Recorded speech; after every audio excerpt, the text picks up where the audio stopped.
Hi, ಎಲ್ಲರಿಗೂ ನಮಸ್ತೆ. ನಾನು ನಿಮಗೆ ಈ ವಿಷಯವನ್ನು ಹೇಳ್ಕೊಡ್ತಾ ಇದ್ದೇನೆ ನೋಡಿ. ಇದನ್ನು ನಮ್ಮ ಕರ್ನಾಟಕ ಸೈಡಲ್ಲಿ ಮತ್ತು ಮಂಗಳೂರು ಸೈಡಲ್ಲಿ ನಾವು ತಡಪೆ ಅಂತೀವಿ, ನಮ್ಮ ಭಾಷೆಯಲ್ಲಿ, ತುಳುವಲ್ಲಿ ಎಲ್ಲ. ಮತ್ತು ಘಟ್ಟದ ಸೈಡಲ್ಲಿ ಇದನ್ನು ಮರ ಅಂತಾರೆ. ಘಟ್ಟದವರು ಇನ್ನೊಂದನ್ನು ಯೂಸ್ ಮಾಡ್ತಾರೆ, ಇನ್ನೊಂದು ಮರ ಬರುತ್ತೆ ಅದನ್ನು. ಅದಕ್ಕೆ ನಾವು ಏನು ಹಚ್ಚಬೇಕು ಏನು, ನಮ್ಮ ಸೈಡಲ್ಲಿ ಸೆಗಣಿ ಹಚ್ಚುತ್ತಾ ಇದ್ದರು. ನಾವು ಅದಕ್ಕೆ ಘಟ್ಟ ಸೈಡಲ್ಲೇ ಇದಕ್ಕೆ ಏನು ಹಚ್ಚುತ್ತಾರೆ ಅಂತ ನಾನು ತೋರಿಸ್ತಾ ಇದ್ದೀನಿ ನೋಡಿ. ನಾನು ಅದನ್ನು ಈಗ ಇಲ್ಲಿ ಹಚ್ತಾ ಇದ್ದೀನಿ ನೋಡಿ. ಎಷ್ಟು ಚೆನ್ನಾಗಿ ಬರುತ್ತೆ, ಎಷ್ಟು ಚೆನ್ನಾಗಿರುತ್ತೆ. ಅದು ಏನೂ ಆಗಲ್ಲ. ಒಂದು 2-3 ವರ್ಷಕ್ಕೆ ಏನೂ ಆಗಲ್ಲ. 3 ವರ್ಷ 4 ವರ್ಷಕ್ಕೆ ಏನೂ ಆಗಲ್ಲ ನೋಡಿ. ಈಗ ನಾನು ಹಚ್ಚಿದ್ದು ಏನು 2 ಐಟಮ್ಸ್. ಅದಕ್ಕೆ ಒಂದು ವೈಟ್ ಪೇಪರು, ಅಂದರೆ ಯಾವುದೇ ಪೇಪರ್, ವೈಟ್ ಖಾಲಿ ಪೇಪರ್ ಇರುತ್ತಲ್ಲ ಅದು ಆಗ್ಬೋದು. ಟಿಶ್ ಪೇಪರು, ಸ್ಮೆಲ್ ಘಮ ಇಲ್ಲದ ಟಿಶ್ ಪೇಪರ್ ಆಗಬೇಕು, ಘಮ ಇದ್ದದ್ದು ಬಳಸಬೇಡಿ. ಮತ್ತು ಖಾಲಿ ಪೇಪರು, ನ್ಯೂಸ್ ಪೇಪರೆಲ್ಲ ಹಚ್ಬೇಡಿ, ಅದನ್ನು ಕೆಮಿಕಲ್ ಎಲ್ಲ ಇರುತ್ತಲ್ಲ, ಅದಕ್ಕೋಸ್ಕರ ನಾನು ಅದಕ್ಕೆ ಇದು ಪೇಪರು ಮತ್ತು ಮೆಂತೆ ಎರಡನ್ನು ಉಪಯೋಗಿಸಿ ಇದು ಹಚ್ತಾ ಇದ್ದೀನಿ ನೋಡಿ. ರಾತ್ರಿ ಮೆಂತೆ ನೆನೆಸಿ ಒಂದು ಸ್ವಲ್ಪ ಸಾಕು, ನಿಮ್ಮ ಕೈ ಮುಷ್ಟಿ, ಒಂದು ಅರ್ಧ ಮುಷ್ಟಿ ಸಾಕು ಅಷ್ಟೇ. ಮತ್ತು ರಾತ್ರಿ ನೆನೆಸಿಬಿಟ್ಟು ಮತ್ತೆ ಮಾರನೇ ದಿವಸ ಪೇಪರನ್ನು ನೆನೆಸ್ಬಿಡಿ. ಪೇಪರ್ ನೆನೆಸೋದಿದ್ರೂ ಆಗ್ಬೋದು, ಇಲ್ಲಾಂದರೆ ಸ್ವಲ್ಪ ಬಿಸಿ ಮಾಡಿದರೆ ಸಾಕು, ಅದು ಬೇಗ ಇದಾಗುತ್ತೆ.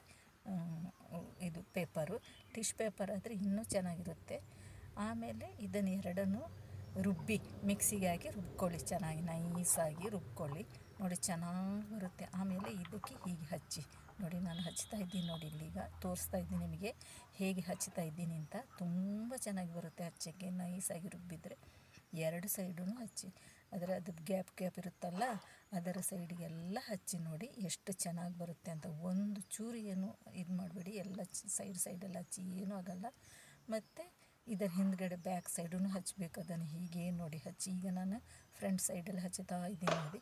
ಹಿಂಗೆ ಕ್ರಾಸ್ ಮಾಡಿಕೊಂಡು ಚೆನ್ನಾಗಿ ಹಚ್ಚಬೇಕು. ಇದನ್ನು ನಾನು ಆಚೆ ಸೈಡ್ ಹೋಗಿ ಕಲ್ತಿದ್ದು, ನಾನು ಘಟ್ಟ ಸೈಡಲ್ಲಿ ಹೋಗಿ ಕಲ್ತಿದ್ದೆ. ಅದನ್ನೀಗ ನಾನು ಇಲ್ಲಿ ನಮ್ಮ ಸೈಡಲ್ಲಿ, ನಾನು ಇದನ್ನು ಮಂಗಳೂರು ಸೈಡ್ ಈಚೆ ನಾವು ಇದನ್ನು ಯೂಸ್ ನಾನು ಮಾಡ್ತಾಯಿದ್ದೀನಿ.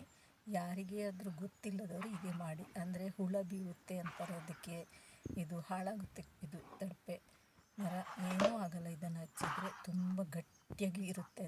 ಅದು ಒಂಥರ ಸ್ಮೆಲ್ ಚೆನ್ನಾಗಿರುತ್ತೆ. ಮೆಂತ್ಯದು ಸ್ಮೆಲ್ ಇರುತ್ತಲ್ಲ, ತುಂಬ ಚೆನ್ನಾಗಿರುತ್ತೆ, ಏನು ಚೆನ್ನಾಗಿ ಬರುತ್ತೆ ಅದು. ನಾನು ಹೀಗೆ ಹಚ್ಚಿಬಿಟ್ಟು ಮತ್ತೆ ಒಂದು ಸ್ವಲ್ಪ ಬಿಸಿಲಿಗೆ ಇಡ್ತೀನಿ. ಬಿಸಿಲಲ್ಲಿ 1 ಗಂಟೆ ಬಿಸಿಲು ಸಾಕೋದಕ್ಕೆ, ಚೆನ್ನಾಗಿ ಒಣಗುತ್ತೆ ಒಳ್ಳೆ ಬಿಸಿಲಿಗೆ. ಆದರೆ ನಾನು ಒಂದೇ ದಿವಸ, ಅಂದರೆ ಬೆಳಗ್ಗೆ ಒಂದು ಮಧ್ಯಾಹ್ನ, ಬೆಳಗ್ಗೆ ಇಟ್ಟರೆ ಒಂದು ಮಧ್ಯಾಹ್ನ 1-1:30 ಗಂಟೆಗೆ ಒಣಗಿದೆ ಚೆನ್ನಾಗಿ. ಆದರೆ ನಾನು ಮರುದಿವಸ ಇಟ್ಟಿದ್ದೀನಿ, ಸ್ವಲ್ಪ ಚೆನ್ನಾಗಿ ಹಸಿ ಇರಲ್ಲ, ಚೆನ್ನಾಗಿ ಒಣಗುತ್ತೆ. ಒಣಗಿದ ಮೇಲೆ ಅದನ್ನು ನೋಡೋಕ್ಕೂ ಚೆನ್ನಾಗಿರುತ್ತೆ ನೋಡಿ. ಹಿಂಗೆಲ್ಲ ಬ್ಯಾಕ್ ಸೈಡೆಲ್ಲ ಹಚ್ಚಿದ್ದೀನಿ ನೋಡಿ, ಎಷ್ಟು ಹೀಗೆ ಇದೆ. ಹಚ್ಚಿದ ನಂತರ ನೋಡಿ ಇದೆಲ್ಲ ಇದಾಗುತ್ತೆ ಚೆನ್ನಾಗಿ.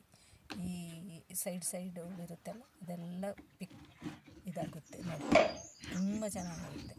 ಇದನ್ನು ಹೀಗೆ ಹಚ್ಚಿ ಎಲ್ಲ ಸೈಡಾಗಿ ಕ್ಲೀನಾಗಿ ಹಚ್ಚಬೇಕು ನೋಡಿ. ನಾನು ಹಚ್ತಾ ಇದ್ದೀನಿ ಈಗ ನೋಡಿ, ಇಲ್ಲೆಲ್ಲ ಹಿಂಗೆ ಹಚ್ಚಿದ ನೆಲಕ್ಕೆ ಇಟ್ಟು ಹಿಂಗೆ ಹಚ್ಚಿದರೆ ಸಾಕು ನೋಡಿ. ಹೀಗೇ ಹಚ್ಕೊಂಡು ಬನ್ನಿ ನೋಡಿ. ಇಲ್ಲಿ ಗ್ಯಾಪ್ ಇರುತ್ತಲ್ಲ ಅದರೊಳಗೆಲ್ಲ ಹಚ್ಚಿ ಚೆನ್ನಾಗಿರುತ್ತೆ ನೋಡಿ. ನೋಡಿ ತುಂಬ ಚೆನ್ನಾಗಿರುತ್ತೆ. ನಿಮಗೆ ಏನಾಗಲ್ಲ. ಅದರಲ್ಲಿ ನಾವು ಅಕ್ಕಿ ಇದು ಹರಸಕ್ಕೆ ರಾಗಿ, ಗೋಧಿ ಅದನ್ನೆಲ್ಲ ಇದು ಮಾಡಿಕೊಂಡು ಇದರಲ್ಲಿ ಚೆನ್ನಾಗಾಗುತ್ತೆ. ಬೇಕಿದ್ರೆ ನಾನು ಅದನ್ನು ಮತ್ತೆ ಬೇಕಿದ್ರೆ ನಮಗೆ ತೋರಿಸುವ, ಎಲ್ಲರೂ ಬೇಕು ಅಂತಂದರೆ ನಾವು ತೋರಿಸೋಣ ಮತ್ತೆ ನೋಡಿ. ಮಿಕ್ಸಿಗೆ ಹಾಕಿ ಹಿಂಗೆ ನೋಡಿ ಎಷ್ಟು ಚೆನ್ನಾಗಿ ಬಂದಿತ್ತು ನೋಡಿ, ಎಲ್ಲ ಚೆನ್ನಾಗಾಯಿತು. ಆಮೇಲೆ ಮಾರನೇ ದಿವಸ ಒಣಗಿದ ನಂತರ ಈ ಥರ ಬಂತು ನೋಡಿ, ಕಲ್ಲರ್ ಎಷ್ಟು ಚೆನ್ನಾಗಿದೆ ನೋಡಿ. ಒಂದು ಚೂರು ಏನೂ ಆಗಲ್ಲ, ಚೆನ್ನಾಗಾಗುತ್ತೆ. ಈಗ ಸಗಣಿ ಎಲ್ಲ ಈ ಕಡೆ ಸಿಗಲ್ವಲ್ಲ, ಯಾರ ಮನೇಲಿ ಹಸು ಇರಲ್ಲ. ಮತ್ತು ಇದು ಚೆನ್ನಾಗಿ ಬಂತು ನೋಡಿ, ಎಷ್ಟು ಚೆನ್ನಾಗಿ ಬಂತು ನೋಡಿ. ಒಣಗಿದ ನಂತರ ಗಟ್ಟಿಯಾಗುತ್ತೆ, ತುಂಬ ಚೆನ್ನಾಗಿದೆ. ನಾನು ಇದನ್ನು ತಗೊಂಡು ಒಂದು 6 ವರ್ಷನೇ ಆಗಿದೆ, ತುಂಬ ವರ್ಷ ಆಯಿತು. ಇದು ಒಂದೇ ಅಷ್ಟು ಚೆನ್ನಾಗಿ ಬಂತು. Thank you.